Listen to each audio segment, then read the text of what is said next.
ಎಲ್ಲರಿಗೂ ನಮಸ್ಕಾರ. ಮತ್ತೊಂದು ವಿಡಿಯೋಗೆ ಸ್ವಾಗತ. ಬಿಗ್ ಬಾಸ್ ಸೀಸನ್ 11 82ನೇ ದಿನ ಎಪಿಸೋಡ್ 82 ಅಲ್ಲಿ ಏನಾಯ್ತು, ಯಾರ ನಿರ್ಧಾರಗಳು ಟಾರ್ಗೆಟ್ ಆಗಿದ್ದು, ಯಾರ ನಿರ್ಧಾರಗಳು ಸರಿದ್ದು, ಆಟ ಅಂತ ಬಂದಾಗ ಯಾರು ಹಿಡಿದ್ರು, ಮಾತು ಅಂತ ಬಂದಾಗ ಯಾರು ಜಸ್ಟಿಫೈ ಮಾಡ್ಕೊಂಡ್ರು, ಡಿಫೆಂಡ್ ಮಾಡ್ಕೊಂಡ್ರು. ಖಂಡಿತವಾಗ್ಲೂ ಟಾಸ್ಕ್ ಅಂತ ಬಂದಾಗ ಅನುಮಾನನೇ ಬೇಡ, Bhavya Gowda is a task master ಅಂತ ಹೇಳ್ಬೋದು, ಟಾಸ್ಕ್ ಕ್ಯೂನ್ ಅಂತಾನೆ ಹೇಳ್ಬೋದು. ಯಾಕಂದ್ರೆ ಟಾಸ್ಕ್ ಆಡೋದ್ರಲ್ಲಿ ನಿಸ್ಸೀಮರ್ ಅಂತ ಹೇಳ್ಬೋದು, ಅಷ್ಟು ಚೆನ್ನಾಗೆಲ್ಲ ಟಾಸ್ಕ್ ಆಡ್ತಾರೆ. ಇನ್ನೊಂದು ಮುಖ್ಯವಾಗಿ ಮಾತಾಡಲೇಬೇಕು, ಮೋಕ್ಷಿತ್ ಅವರು ಹೇಳ್ತಾರೆ ಬೇರೆಗೆಲ್ಲ ಟಾರ್ಗೆಟ್ ಮಾಡ್ತಾರೆ ಅಂತ. ಆಕ್ಚುಲಿ ಟಾರ್ಗೆಟ್ ಮಾಡ್ತಿರೋದು ಇವರು. ಅವರ ತಂಡದಿಂದ ಐಶ್ವರ್ಯ ಅವರು ಕ್ಯಾಪ್ಟನ್ಸಿ ಟಾಸ್ಕ್ ಆಡಕ್ ಹೋಗ್ಯಾರ ಅಂತೇಳಿ ಪದೇ ಪದೇ ಭವ್ಯಗೌಡ ಟಾರ್ಗೆಟ್ ಮಾಡ್ತಾ ಇದ್ರು. ಅಲ್ಲಿ ಬೇರೆ ಇನ್ನು ಯಾರಿಗೂ ಇರ್ತಿಲ್ಲ, ನನ್ನ ಆಳಕ್ಕೆ ಭವ್ಯಗೌಡ ಅಂತ ಕ್ಲಿಯರ್ ಕಟ್ ಆಗಿ ಗೊತ್ತಾಗ್ತಾ ಇತ್ತು. ಅಲ್ಲಿ ಯಾವಾಗಾದ್ರೆ ಮಂಜಣ್ಣ ಬಂದ್ಬಿಟ್ಟು ವೇಟ್ ಅಂದ್ರೆ ತೂಕ ಜಾಸ್ತಿ ಆದ್ರೆ ಅವ್ರನ್ನ ಜಸ್ಟ್ ಅಂದ್ರೆ ನಿಂತ್ಕೊಳಕ್ಕೆ ಕರೆಕ್ಟ್ ಆಗುತ್ತೆ ಅಂತ ಹೇಳಿ ಗೊತ್ತಾದಾಗ, ಆ ಟಾಸ್ಕ್ ಅಲ್ಲಿ ವೇಟ್ ಜಾಸ್ತಿ ಆದ್ರೆ ಆಡಕ್ಕೆ ಈಜಿ ಆಗುತ್ತೆ ಅಂತ ಗೊತ್ತಾದಾಗ ಅವಾಗ ಹೋಗಿ ಇಡ್ತಾರೆ ಐಶ್ವರ್ಯ ಮೇಲೆ. ಅದು ಇದು ಸಲಿಗೆ ಅಲ್ಲಿಗೆ ಆದ ಕಾರಣ ಈ ರೀತಿಯಾಗಿತ್ತು. ಮೋಕ್ಷಿತ್ ಅವರು ಇನ್ನೊಂದು ಗೌತಮಿಗೆ ಮಂಜಣ್ಣಿಗೆ ಒಂದು ಇದು ಕೊಡ್ಬೇಕಾದ್ರೆ ಇವು 4 ಇರ್ತಾವಲ್ಲ, ಪಕ್ಷಪಾತಿ, ಅದಾದ್ಮೇಲೆ ಜನರ ನಿರ್ವಹಣೆಯಲ್ಲಿ ಅಶಕ್ತ, ನಿರ್ಧಾರ ತೆಗೆದುಕೊಳ್ಳಲು ಅಶಕ್ತ, ಅದಾದ್ಮೇಲೆ ಇವರು ಇನ್ನೊಂದು ಮಾತು ಉಳಿಸಿಕೊಳ್ಳಲು ಅಶಕ್ತ ಅಂತ.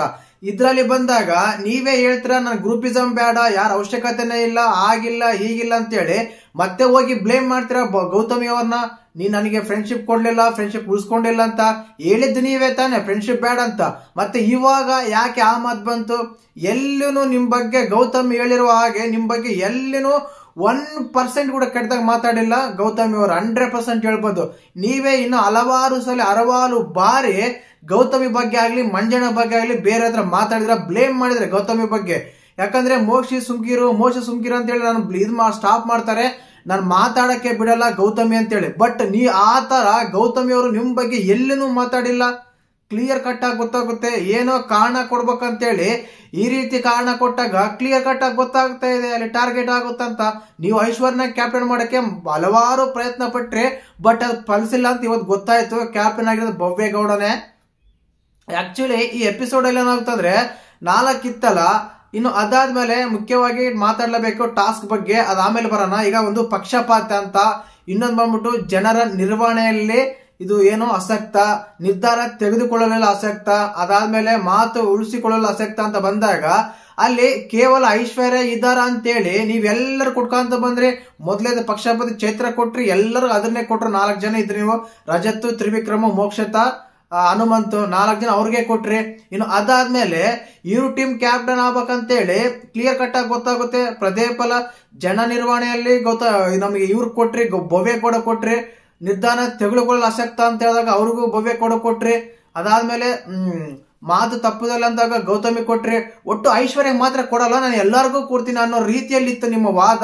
ಯಾಕಂದ್ರೆ ನೀವು ಕಣ್ಣಿಗೆ ಐಶ್ವರ್ಯ ಕಾಣ್ತಾರೆ, ಬಟ್ ನಿಮ್ ಕ್ಯಾಪ್ಟನ್, ನಿಮ್ ಫ್ರೆಂಡ್ ನಿಮ್ ಕ್ಯಾಪ್ಟನ್ ಆಗ್ಬೇಕಂತೇಳಿ ನಿಮ್ ಆಸೆ ಆಗಿರುತ್ತೆ. ಕ್ಲಿಯರ್ ಕಟ್ ಆಗಿ ಗೊತ್ತಾಗ್ತಾ ಇತ್ತು.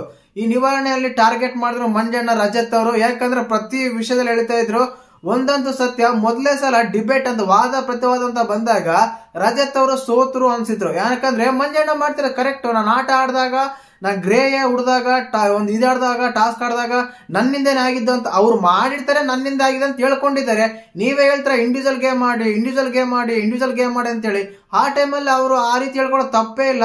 ಅದಕ್ಕೆ ನೀವು ಹೋಗಿ ಜನರ ನಿರ್ವಹಣೆಯಲ್ಲಿ ಇಲ್ಲ ಅಂತೇಳಿ ಕೊಟ್ರೆ ಹೆಂಗೆ ಗುರು ಅಲ್ವಾ? ಅದೇ ಕ್ಲೀನಿಂಗ್ ಟಾಸ್ಕ್ ಅಲ್ಲೇನೆ ನೀವು ಬಿಗ್ ಬಾಸ್ ಮನೆಗೆ ಹೋದ್ಮೇಲೆ ಕ್ಲೀನ್ ಏನಾಗಿರ್ತದೆ ಅದು ಮಾಡ್ಲೇಬೇಕು. ಎಲ್ಲರೂ ಮಾಡ್ತಾ ಇದ್ರೆ ನೀವು ಕುತ್ಕೊಂಡಿರೋ ತಪ್ಪು, ಅದಕ್ಕೆ ಮಾಡಂತ ಹೇಳಿದ್ರೆ ತಪ್ಪೇನಿದೆ? ಅದೇ ಕಾರಣಕ್ಕೆ ಈ ರೀತಿ ಕೊಡ್ತಾರೆ ಅನ್ನೋದಾದ್ರೆ ಏನು ಮಾಡಕ್ಕಾಗಲ್ಲ. ಯಾಕಂದ್ರೆ ಆ 4 ವಿಷಯಗಳಂತ ಬಂದಾಗ ಆ 4 ವಿಷಯಗಳಲ್ಲಿ ಯಾರಾದ್ರೂ ಅತಿ ಹೆಚ್ಚು ಮತ ಪಡಿತಾರೋ ಅವರು ಈ ವಾರದ ಕ್ಯಾಪ್ಟನ್ಸಿ ಟಾಸ್ಕ್ ಆಡಕ್ ಅರ್ಹತೆ ಅಲ್ಲ ಅಂತ ಹೇಳಿ ಬಿಗ್ ಬಾಸ್ ಕೊಟ್ಟಿರ್ತಾರೆ. ಅದರಲ್ಲಿ ಮಂಜಣ್ಣನ್ ತೆಗಿತಾರೆ. ಖಂಡಿತವಾಗ್ಲೂ ಈ ವಿಷಯದಲ್ಲಿ ಕೇವಲ ಮೋಕ್ಷಿತ ಮತ್ತು ಹನುಮಂತರು ಭವ್ಯಗೌಡ ಮಾತ್ರನೇ ಟಾರ್ಗೆಟ್ ಮಾಡಿದ್ರು. ರಜತ್ ಅವರು ಇವ್ರನ್ನ ಟಾರ್ಗೆಟ್ ಮಾಡಿದ್ರು. ಯಾರನ್ನ? ಮಂಜಣ್ಣನ. ಯಾಕಂದ್ರೆ ಅವ್ರ ಟೀಮ್ ಇಂದ ಅಲ್ಲಿ ಹೋಗಿರೋದೇ ಇಬ್ರು, ಧನರಾಜ್ ಮತ್ತು ಐಶ್ವರ್ಯ. ಅವ್ರಿಬ್ರು ಉಳಿಸಲೇಬೇಕು. ಆದ ಕಾರಣ ಆ ರೀತಿ ಆಗಿತ್ತಾ ಅಂತ ಅನಿಸ್ತು. ಆಗಿತ್ತಲ್ಲ, ಆಗಿರುತ್ತೆ, ಆಗಿದ್ದೇ ಕೂಡ. ಅದಾದ್ಮೇಲೆ ಎಪಿಸೋಡ್ ಅಲ್ಲಿ ಓವರ್ ಆಗಿ ನಮ್ಮ ಸ್ಟಾರ್ಟಿಂಗ್ ತಗೊಂಡ್ರೆ ಚೈತ್ರಕ್ ಅವರು ತುಂಬಾನೇ ಲೋ ಆಗಿದ್ರು. ಅದೇ ಕರೆಕ್ಟ್ ಆಗಿ ಒಂದ್ಸಲ ಕರ್ಮ ರಿಟರ್ನ್ಸ್ ಅಂತ ಬರುತ್ತೆ. ಆಟ ಆಡಕ್ಕಾಗಲ್ಲ, ಉಸ್ತಿವರ್ ಅಂತ ಬಂದಾಗ ಅದನ್ನು ಕರೆಕ್ಟಾಗಿ ನಿಭಾಯಿಸಕ್ ಬರಲ್ಲ ಅನ್ಸುತ್ತೆ.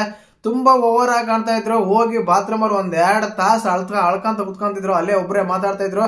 ಬಟ್ ಅಲ್ಲಿ ಅವ್ರನ್ನ ಕರ್ಕೊಂಡ್ ಬಂದ್ರು. ಇಲ್ಲಿ ಇನ್ನೊಂದು ವಿಷಯ ಮಾತಾಡ್ಬೇಕು, ಐಶ್ವರ್ಯ ಅವರಿಗೆ ಚೈತ್ರ ಮಾಡಿರೋ ದೊಡ್ಡ ತಪ್ಪು ಅಂತ ಗೊತ್ತು, ಆದ್ರೂ ಅವ್ರನ್ನ ಡಿಫೈಂಡ್ ಮಾಡ್ಕೊಂತಾರೆ, ಬ್ಲೇಮ್ ಅವ್ರನ್ನ ಸರಿ ಅಂತೇಳಿ ಅಲ್ಲಿರೋ ಬೇರೆ ಕಂಟೆಸ್ಟೆಂಟ್ ಗಳನ್ನ ಬ್ಲೇಮ್ ಮಾಡ್ತಾ ಇದ್ದಾರೆ ಇವರು.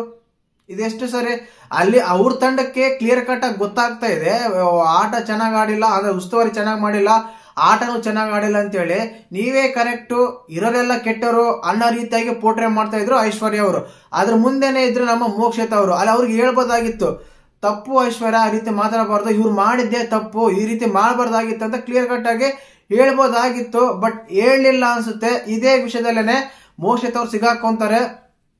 ಅದೆಲ್ಲ ಕಾನ್ವರ್ಸೇಷನ್ ಮೇಲೆ ಫುಲ್ ಬೆಳಕಾಗುತ್ತೆ.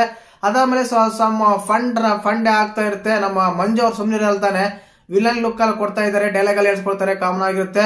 ಮಂಜು ಮತ್ತು ನಮ್ಮ ಗೌತಮಿ ಅವರ ಒಂದು ರಿಲೇಷನ್ಸ್ ತುಂಬಾ ಇದಾಗ್ತದೆ ಅನ್ಸುತ್ತೆ. ಅದ್ರ ಬಗ್ಗೆ ನೀವೇನ್ ಹೇಳ್ತಾರೆ ಕಮೆಂಟ್ ಮಾಡಿ. ಯಾಕಂದ್ರೆ ಬೇಡ ಬೇಡ ಅಂದಂಗೆಲ್ಲ ಗೌತಮಿ ಅವಾಯ್ಡ್ ಮಾಡಿದ್ರು ಮಂಜು ಹತ್ರ ಹೋಗ್ತಿರೋದು ಎಲ್ಲೋ ಸರಿ ಕಾಣ್ತಾ ಇಲ್ಲ ಅನ್ಸುತ್ತೆ. ಖಂಡಿತವಾಗ್ಲು ನೋಡೋರ್ ಕಣಿಗೂ ಸರಿ ಕಾಣಿಸಲ್ಲ. ಇನ್ನು ಅದಾದ್ಮೇಲೆ ನಮ್ಮ ಮೋಕ್ಷತಾ, ಗೌತಮಿ, ಮಂಜು ಮೂವರು ಮತ್ತೆ ಜೋಡಿ ಆಗ್ತಾರಲ್ಲ ಆಗಿದ್ದಾರೆ. ಈ ಎಪಿಸೋಡ್ ನೋಡಿದಾಗ 2-3 ಸಲ ಕುತ್ಕೊಂಡು ಮಾತಾಡ್ತಾ ಇದ್ರು ಮೂವರು. ಅದೊಂದು ಸಣ್ಣ ಎಲ್ಲ ಕ್ಲಾರಿಫಿಕೇಶನ್ ಮಾಡ್ಕೊಂತ ಇದ್ರು. ಇನ್ನು ಕ್ಯಾಪ್ಟನ್ಸಿ ಟಾಸ್ಕ್ ಆಡಕ್ಕೆ ತಯಾರಾಗ್ತಾರೆ. ಆಲ್ರೆಡಿ 4 ಜನ ಹೋಗಿರ್ತಾರೆ, ಮಂಜಣ್ಣ ಒಬ್ಬ ಬೇರೆ ಹೋಗ್ತಾನೆ. ಇನ್ನು 5 ಜನ ಇರ್ತಾರೆ. 5 ಜನ ಯಾರಂತ ತಗೊಂಡಾಗ ನಮ್ಮ ಧನರಾಜು, ಐಶ್ವರ್ಯ, ಭವ್ಯ, ಗೌತಮಿ, ಇನ್ನೊಬ್ರು ಬಂದ್ಬಿಟ್ಟು ಇವರು ಐಶ್ವರ್ಯ. ಈ 5 ಜನ ಟಾಸ್ಕ್ ಆಡಕ್ಕೆ ಪ್ರಯತ್ನ ಪಡ್ತಾರೆ. ಆ 5 ಜನದಲ್ಲಿ ಗೊತ್ತಿರುತ್ತಲ್ಲ, ಒಂದು ಡೆಸ್ಕ್ ಕೊಟ್ಟಿರ್ತಾರೆ, ಆ ಡೆಸ್ಕ್ ಅಲ್ಲಿ ಎಲ್ಲ ವೇಟ್ ಇಡಬೇಕು ಇವರು, ಅದನ್ನ ಬ್ಯಾಲೆನ್ಸ್ ಮಾಡ್ಬೇಕು. ಆ ಬ್ಯಾಲೆನ್ಸ್ ಮಾಡೋದ್ರಲ್ಲಿ ತುಂಬಾನೇ ಎಡುತ್ತಾರೆ ಕೆಲವರು. ಮೊದ್ಲೇನೆ ಹೋಗ್ಬಿಡ್ತಾರೆ, ಚೈತ್ರಕ್ಕ ಆಗ್ಲಿ, ನಮ್ಮ ಇವರು ಧನರಾಜ ಆಗ್ಲಿ, ಗೌತಮಿ ಆಗ್ಲಿ. ಬಟ್ ಕೊನೆಗೆ ಉಳಿದ ಇಬ್ರು, ಐಶ್ವರ್ಯ ಮತ್ತು ನಮ್ಮ ಭವ್ಯ ಗೌಡ ಇಬ್ರು ಉಳಿತಾರೆ. ಬಟ್ ಐಶ್ವರ್ಯ ಕೂಡ ಇಸ್ ಅ ಗುಡ್ ಕಾಂಪಿಟೇಟರ್ ಅಂತ ಹೇಳ್ಬೋದು. ಚೆನ್ನಾಗಿ ಆಡಿದ್ರು ಗೇಮ್ ಕೂಡ. ಯಾಕಂದ್ರೆ ಲೋ ಅನ್ಕೊಂಡಿದ್ದ ಅವರು ತುಂಬಾ ಚೆನ್ನಾಗಿ ಆಡಿದ್ರು. ಆಕ್ಚುಲಿ ನಾನು ಗೌತಮಿ ಅವ್ರು ಹೋಗ್ತಾರೆ ಈ ವಾರ ಕ್ಯಾಪ್ಟನ್ಸಿ ಟಾಸ್ಕ್ ಆಡಕ್ ಅನ್ಕೊಂಡಿದ್ದೆ. ಧನರಾಜ್ ಎಲ್ಲೋ ಸ್ಟ್ರಾಂಗ್ ಅನ್ಕೊಂಡೆ, ಅವರು ಹೋಗ್ಬಿಟ್ರು. ಆಕ್ಚುಲಿ ಮೇಲ್ ಕಂಡೀಷನ್ ತಗೊಂಡಾಗ ಅವ್ರು ಇಬ್ಬರೇ ಇದ್ದಿದ್ದು, 4 ಜನ ಫಿಮೇಲ್ ಕಂಡೀಷನ್ ಗಳಿದ್ರು. ಗೌತಮಿ, ಚೈತ್ರಕ್ಕ, ಐಶ್ವರ್ಯ, ಭವ್ಯ ಒಬ್ಬರೇ ಇದ್ದಿದ್ದು. ಅವ್ರು ಆಡಿ ಗೆಲ್ತಾರ ಅನ್ಕೊಂಡ್ರೆ ಅವ್ರು ಸೋತೆ ಬಿಟ್ರು ಈಸಿಯಾಗಿ ಅನ್ಸು. ಬಟ್ ಫಿಟ್ನೆಸ್ ಇದ್ದಾರೆ ಗುರು ಭವ್ಯ ಗೌಡ, ತುಂಬಾ ಅಂದ್ರೆ ತುಂಬಾ ಚೆನ್ನಾಗಿ ಆಡ್ತಾರೆ ಟಾಸ್ಕ್. ಅದ್ರಲ್ಲಿ ಅವರೇ ಕೊನೆಗೆ ಟಾಪ್ ಇಳಿತಾರೆ. ಇದೆಲ್ಲ ಕೂಡ ಅಷ್ಟೇ ಟಾರ್ಗೆಟ್ ಮಾಡ್ತಾ ಇದ್ರು ಭವ್ಯ ಗೌಡನ. ಪದೇ ಪದೇ ಹೋಗಿ ಹೋಗಿ ಹೋಗಿ ಮೋಕ್ಷಿತಾ ಅವ್ರು ಭವ್ಯ ಗೌಡನೇ ಹೇಳ್ತಾ ಇದ್ರು. ಅಲ್ಲಿರೋ 4 ಜನದಲ್ಲಿ 4 ಕೊಡ್ತಾ ಇರ್ಲಿಲ್ಲ. ಬಟ್ ಭವ್ಯ ಗೌಡ ಅಷ್ಟು ಜನ ಇಟ್ರು ಬಟ್ ಬ್ಯಾಲೆನ್ಸ್ ಆಗಿ ಮಾಡ್ತಾ ಇದ್ರು, ಚೆನ್ನಾಗಿ ಆಡ್ತಾ ಇದ್ರು ಕೂಡ ಖಂಡಿತವಾಗ್ಲು ಅಂತ ಹೇಳ್ಬೋದು. ನಾ ಕೊನೆಗೆ ಹೇಳ್ಬೇಕಾದ್ರೆ ಇವ್ರಿಬ್ರು ಉಳಿತಾರೆ ಟಾಸ್ಕ್ ಆಡ್ಬೇಕಾದ್ರೆ. ಓವರ್ ಆಲ್ ಆಗಿ ಎಪಿಸೋಡ್ ನೋಡಿದಾಗ ಅಷ್ಟೇನು ಕ್ರಿಟಿಕಲ್ ಆಗಿ ರಿವ್ಯೂ ಮಾಡೋದು, ಅನಲಿಟಿಕ್ ಮಾಡೋ ವಿಷಯಗಳು ಏನಿರಲ್ಲ, ಕಾಮನ್ ಆಗಿ ಸಾಕ್ತಾ ಇತ್ತು. ಆ ಒಂದು ಚೈತ್ರಕ್ಕಂದ್ ಬಿಟ್ರೆ, ಇನ್ನೊಂದು ಟಾಸ್ಕ್ ಬಿಟ್ರೆ ಇದೇ ಒಂದು ಎಪಿಸೋಡ್ ಕಳಪೆ ಆಗಿತ್ತು ಅಂತ ಹೇಳಿ, ಒಂದು ಪಕ್ಷಪಾತಿ ಅಂತ ಒಂದು, ನಿರ್ಧಾರ ತೆಗೆದುಕೊಳ್ಳಲು ಅಶಕ್ತ ಅಂತ ಒಂದು, ಜನರ ನಿರ್ವಹಣೆಯಲ್ಲಿ ಅಶಕ್ತ ಅಂತ ಒಂದು, ಮಾತು ಉಳಿಸಿಕೊಳ್ಳಲು ಅಶಕ್ತ ಅಂತ ಒಂದು ಟಾಸ್ಕ್ ಕೊಟ್ಟಿದ್ರು. ಈ ಟಾಸ್ಕ್ ಅಲ್ಲಿ ಅದು ಬೇರೆ 4 ಜನ ಮಾತ್ರ ಒಪಿನಿಯನ್ ಕೊಡ್ಬೇಕಾಗಿತ್ತು. ಆ ಟೈಮಲ್ಲಿ ಒಪಿನಿಯನ್ ಯಾರು ಸರಿ ಇದ್ವಾ ಅಂತ ತಗೊಳೋದಾದ್ರೆ ತ್ರಿವಿಕ್ರಮ್ ಅವರ ಒಪಿನಿಯನ್ ಸ್ವಲ್ಪ ಪರವಾಗಿಲ್ಲ ಅನಿಸ್ತಾ ಇತ್ತು, ಅಷ್ಟೊಂದು ಟಾರ್ಗೆಟ್ ಅನಿಸ್ತಿರ್ಲಿಲ್ಲ. ಬಟ್ ನಮ್ಮ ರಜತ್ ಅವ್ರು ಕೊಟ್ಟಿರೋ ಮಾತುಗಳಾಗ್ಲಿ, ಮೋಕ್ಷಿತಾ ಕೊಟ್ಟಿರೋ ಇವುಗಳಾಗ್ಲಿ ತುಂಬಾನೇ ಇತ್ತು. ಇಲ್ಲಿ ಏನಂದ್ರೆ ಔಟಿಂಗ್ ಅವರೇ 3 ಆಗ್ಬಿಟ್ರು. ರಜತ್, ನಮ್ಮ ಮೋಕ್ಷಿತಾ, ಅದಾದ್ಮೇಲೆ ಅದು ಹನುಮಂತ ಮೋಕ್ಷಿತಾ ಮಾತ್ರ ಟಾರ್ಗೆಟ್ ಮಾಡಿದ್ದು ಕೇವಲ ಭವ್ಯಗೌಡನ್ ಮಾತ್ರನೇ. ಎಲ್ಲಾ ವಿಷಯಗಳಲ್ಲೂ ಒಂದು ಪಕ್ಷಪಾತ ಅಂತ ಬಂದಾಗ, ಅಶಕ್ತ ಅಂತ ಬಂದಾಗ, ಜನ ನಿರ್ವಹಣೆ ಅಂತ ಬಂದಾಗ, ಟಾಸ್ಕ್ ಅಂತ ಬಂದಾಗ ಎಲ್ಲಾ ವಿಷಯಗಳಲ್ಲೂ ಟಾರ್ಗೆಟ್ ಮಾಡಿದ್ದು ಭವ್ಯಗೌಡನ್ ಮಾತ್ರನೇ. ಯಾಕಂದ್ರೆ ಅವರು ಸ್ಟ್ರಾಂಗ್ ಇದ್ದಾರೆ. ಔಟ್ ಟೀಮ್ ಇಂದ ಇಬ್ರು ಹೋಗಿದ್ದಾರೆ, ಧನರಾಜ್ ಮತ್ತು ಐಶ್ವರ್ಯ. ಆದ್ರಿಂದ ಅವ್ರಿಗೆ ಒಂದು ಇದು ಮಾಡೋಕಂತ ಹೇಳಿ ಕೊಟ್ರ ಅಂತ ಅನ್ಸುತ್ತೆ. ಬಟ್ ಹನುಮಂತ್ ಶಾರ್ಟ್ ಟೆಂಪರ್ ಆಗ್ತಾ ಇದಾರೆ. ಮಾತಂತ ಬಂದಾಗ ಮಾಡಲ್ಲ, ನಂದಿಷ್ಟೇ, ನಾನು ಹೀಗೆ ಮಾಡೋದು, ನಾನು ಹೀಗೆ ಆಡೋದಂತ ಬಂದ್ರೆ ಕಪ್ಗೆಲ್ಲ ತುಂಬಾ ಕಷ್ಟ ಆಗುತ್ತೆ ಗುರು. ಮಾತಾಡ್ಬೇಕು, ಡಿಫೈನ್ ಮಾಡ್ಕೋಬೇಕು, ಆರ್ಗ್ಯುಮೆಂಟ್ ಮಾಡ್ಲೇಬೇಕು. ಭವ್ಯಗೌಡ ಪ್ರಶ್ನೆ ಕೇಳಿದಾಗ ನೀವ್ ಹೇಳ್ಬೇಕಾಗಿತ್ತು. ತುಂಬಾ ಆಶಾದಾಯಕ, ಅಂದ್ರೆ ಅದೇನಂತಾರಲ್ಲ ಆ ರೀತಿ ಇತ್ತು ನೀವು ಆಡಿದ ಮಾತುಗಳು. ಆ ರೀತಿ ಮಾತುಗಳೆಲ್ಲ ಸರಿ ಇರಲ್ಲ ಅನ್ಸುತ್ತೆ.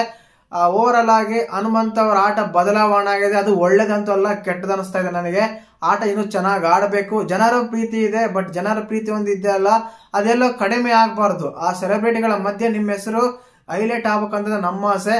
ಓವರ್ ಆಲ್ ಆಗಿ ನೋಡಿದಾಗ ಇವರಿಬ್ಬರು ಸೆಲೆಕ್ಟ್ ಆಗ್ತಾರೆ ಕ್ಯಾಪ್ಟನ್ ಟಾಸ್ಕ್ ಆಡಕ್ಕೆ. ನಮ್ಮ ಭವ್ಯ ಗೌಡ ಮತ್ತು ಐಶ್ವರ್ಯ ಅವರು ಟಾಸ್ಕ್ ಗೆಲ್ಲೇಬೇಕಂತೆಲ್ಲ ಡಿಸ್ಕಸ್ ಬೇರೆ ಮಾಡ್ತಾರೆ ನೈಟ್ ಟೈಮ್ ಅಲ್ಲೇ. ಬಟ್ ಗೆಲ್ಲೋದು ಮಾತ್ರ ಭವ್ಯಗೌಡ ಅಂತ ಎಲ್ಲರೂ ಗೊತ್ತಿರೋ ವಿಷಯ ಎಲ್ಲ ಆಲ್ರೆಡಿ ಗೆದ್ದಾಗ್ಬಿಟ್ಟಿದೆ. 13ನೇ ವಾರದ ಕ್ಯಾಪ್ಟನ್ ನಮ್ಮ ಭವ್ಯಗೌಡ ಅಂತ ಅಪ್ಡೇಟ್ ಸಿಗ್ತಾ ಇದೆ. ಮತ್ತೆ ಇದ್ರ ಬಗ್ಗೆ ನಿಮ್ಗೆ ಹೇಗೆ ಅನಿಸುತ್ತೆ ಅಂತ ಕಮೆಂಟ್ ಮಾಡಿ.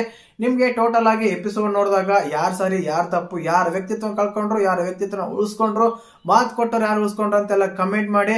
ಹಾಗೇನೆ ವಿಡಿಯೋ ಇಷ್ಟ ಆದ್ರೆ ಲೈಕ್ ಮಾಡಿ, ಶೇರ್ ಮಾಡಿ, ಸಬ್ಸ್ಕ್ರೈಬ್ ಮಾಡಿ. ಜೈ ಹಿಂದ್, ಜೈ ಕರ್ನಾಟಕ ಮಾತೆ.